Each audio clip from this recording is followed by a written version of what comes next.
Et ben, j'ai pas su quoi répondre. Parce que je suis restée tellement scotchée que je me suis dit qu'est-ce qu'il faut faire? Est-ce qu'il faut se mettre en colère? Est-ce qu'il faut discuter? Est-ce qu'il faut laisser tomber? Voilà. Je crois que j'ai laissé tomber. Il y a un tel flux de paroles racistes qu'on se dit mais je peux pas réagir à chaque fois. Enfin, on se sent un peu mais comment je fais? À chaque fois je les reprends. Enfin, aussi avoir des arguments pour déconstruire. Parce que pour moi c'est évident, mais le formaliser c'est pas si évident que ça. Et c'est vrai que j'ai toujours eu du mal à réagir parce que je me demandais en fait si c'était moi. Et je pense que j'ai pas toujours une réaction peut-être professionnelle par rapport à ça.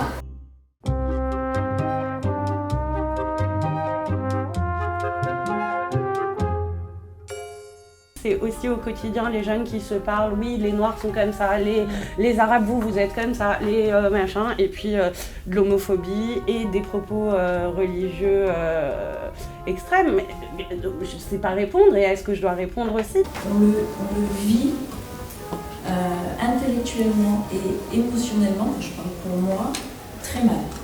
C'est-à-dire que pour moi, je suis arrivée à un point où je me suis dit, l'école a échoué.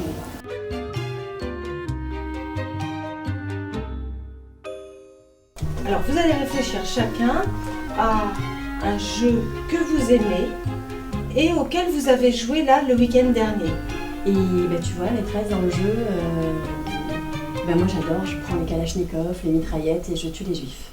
Vous avez qu'à rentrer chez vous, et de toutes les manières, c'est de votre faute. Vous êtes que des sales arabes, on vous a fait venir en France et vous avez rien compris, maintenant vous nous posez des bons. Chacun était en train de me dire une version dont je ne comprenais rien.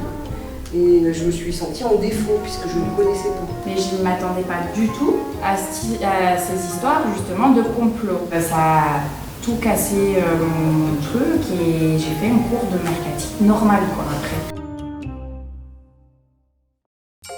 Le fait de chercher ensemble des solutions permet de croiser des regards et on aurait pu peut-être et tout, on essaye, on voit, quelque chose s'apaise parce qu'on n'est plus dans cette sensation d'être impuissant et de ruminer l'impression qu'on joue toujours la même scène avec la même issue, qu'il n'y en a pas.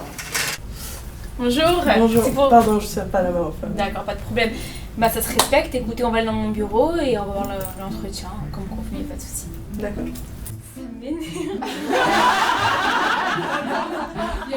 Ah, excusez-moi, je ne serre pas la main des femmes. Ok. Je suis complètement surprise, mais bon, on va faire l'impasse là-dessus et puis... vous voyez, je perds même mes mots. Bon, ça me surprend beaucoup et ça me met un peu en colère, mais... Excusez-moi, vraiment, c'est vraiment pas contre vous. Hein.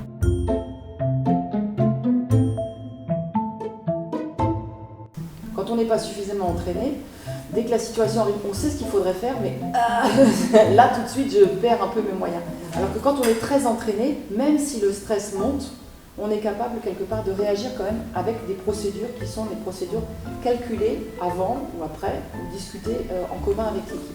J'ai quand même tendance des fois à être très réactive à chaud, quoi. Donc ça permet aussi de prendre un certain recul. On n'est pas en train de vous dire de baisser les ambitions, c'est de baisser cette, en fait, un peu, entre guillemets, tyrannie à notre propre égard. Quand il y a une situation conflictuelle, casser la dynamique, moi, souvent ça nous est arrivé dans plusieurs situations, on l'a fait mais jamais, à aucun moment je me suis vue en train de dire là tu casses la dynamique. Décrivez les choses. Décrire, c'est déjà donner à comprendre.